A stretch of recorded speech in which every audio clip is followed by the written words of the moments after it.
keep it going, basically. Um, so that was basically what I did. You know, and that wasn't that different from other operations in the physics department. Okay, but it was a very different kind. It was a different building. Okay. What are some of the biggest changes that you've seen at the planetarium since you first started? Personnel. Most of the personnel who are there now are new. That doesn't mean that they're real new, but even the ones who have been there a fairly long time, they came after they became part of physics. So basically, everybody there at this point came after they became part of physics. So I was involved in hiring all of those people, if not necessarily directly, but at least peripherally, in the sense that the director hired them, but I approved it. You know, so basically they've all come. They're all there as since it became part of physics. That's a big change. They're doing now recently with a new director. They've substantially expanded what they do. Not necessarily the basic shows, but more involvement in on-campus activities. Grandparents University, not sure about classes without quizzes, but a lot of local and campus events that they are involved in that wasn't happening that much before. It was happening some, not necessarily regularly.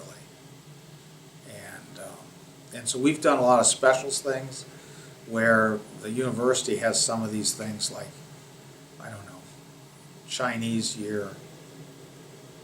I think this is water year we're in. They're showing programs allied with that. We purchased a show about Darwin, so we show that on Darwin Days, which is something that somebody on campus does every year. So we're doing a lot more than just basically having star talks and star shows for K-12 schools and the public. So there's a lot more variety. So a lot more people. The number of visitors has increased, I think, about 20% in the last couple of years, especially with the new projector. And the range of people that come is much larger too. Okay, so, and we have even more new programs we're working on. So we have a portable dome that we can take places and do shows for. So we're working on a policy on how to use that. And in fact, it needs a new projector we're probably going to buy. So that's another thing that, you know, this is relatively recent. The Abrams Foundation provided the basic funding for it, but then it's our staff who'll take it out to schools, basically, or other places, and they'll set it up and they'll give shows. You have to crawl in it, so you can do adults, but it's really more geared probably for elementary and middle schools. The high schools don't have the time to do field trips because they have the different system of classes typically. So, but it doesn't mean we can't go to a high school if they have a period that's reserved for like assemblies. We could do something during that time period, and then they don't have to travel. They don't have to get buses. They don't have to travel. The biggest expense for our school groups is buses, not our admission. And it's because of having to pay the drivers and whatever it costs per mile to run a bus. So subsidies for busing is a lot more important than sponsors for tickets, frankly. It's one of those things I learned early on. So it isn't, because they ask the parents for the field trip money, and they get, I would tell you that in our area, the anecdotal information of feedback I hear from the people at Abrams is that the schools get 80–90% participation, but there's a group, every school system seems to have a group of parents who refuse to give any money for anything. And so they're either providing the field trip money or the teachers are, and that includes everything from pens and pencils to writing paper to everything else. There's just some parents who seem to claim, I paid property tax, I'm not giving the schools another dime. So schools try to find sponsors. We try to find sponsors so that they can still come. Do you feel like having these new events, the new programs, and this new equipment has helped foster a greater connection with the Lansing community? Yeah, yes, I do, yeah. I think most of that, let's put it this way, that helps because we can do more things than we used to be able to do, but the moving force is really the director who's been willing to do that outreach and respond positively when someone's asked. So we have a lot more community awareness of the planetarium, I think, and its capabilities. So we're getting asked to do things that we wouldn't have been able to ask, we wouldn't have been asked for before, and we might or might not have been able to do them. Okay, but we're doing more, right? I mean, that we now have a Saturday morning program in astronomy for 8 to 12-year-olds, for example. It's a drop-in program, but they're getting 20 to 30 children each Saturday when they do it, and a significant number repeat. So the parents are enthused, you know. We don't let them drop kids off, just because of the nature of our. We just don't want to do that, I guess is the answer. We're not school, so the parents have to stay. But they get coffee and donuts. It only lasts an hour, hour and a half. So most of them are fine. They like seeing what's going on. So that's the kind of thing. That's brand new. That's, I think, in its second year or so, and so far that's been very successful.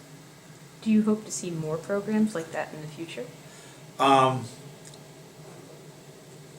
Yeah, I think so. We have a limit, obviously, on the amount of staff and the amount of time available. So, you know, so there is a limit is the answer. But I think as long as we can fit them in, and we have staff willing to do them, or staff that I can find to do them, I think we'll try to accommodate the request. I mean, that's sort of, you know, so we try to do the best we can. Yeah, right. We don't turn very many things down, is the answer, right? As long as they're reasonable.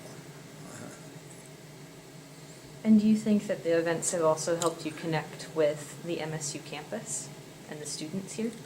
I think some of them have. More students are being exposed to the planetarium through their classes than certainly historically. So we probably, we might have doubled the number of students who are using the planetarium for class.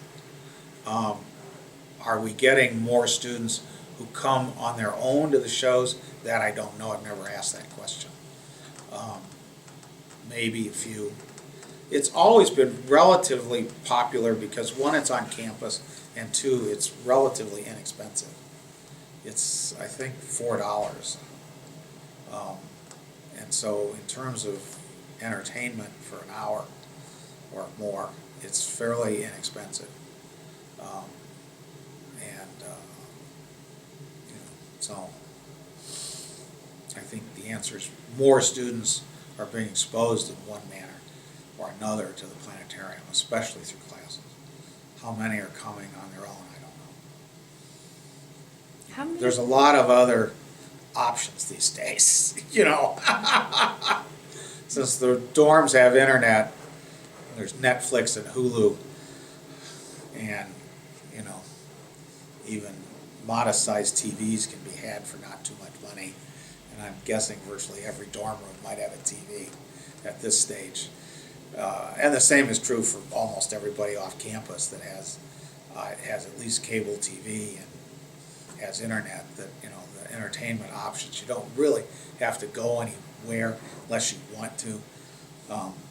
So so I think in that sense, it's still maybe primarily a family event type thing, even on Friday and Saturday night, because our shows are fairly early.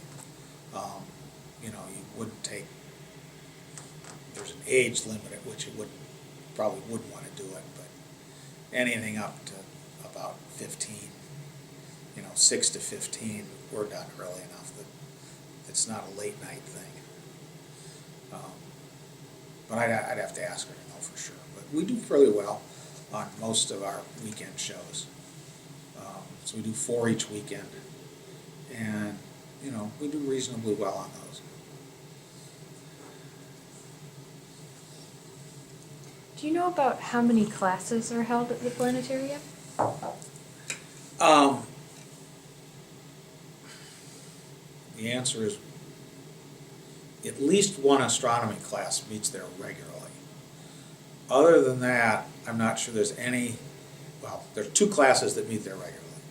There's an astronomy class, well, there's 2 astronomy classes. One of them is the one that Shannon teaches. The other one is taught by one of our astronomy faculty. So there's 2, at least in the spring, there's 2 astronomy core classes that meet there regularly. There's no other class, to my knowledge, that meets there regularly. It's more like a field trip. Okay, so it's something that we have, that we can, it's their material we can show on the dome, or it's one of our shows which applies to their class. So, you know, art history, for example, we have things which show things from different museums. Or cities, if it's architecture. So they might come once or twice in a semester, but they don't meet there regularly. Right? It's not a great place for a regular class because the seats recline. There's no tablets, so you really have to be writing. If you're trying to take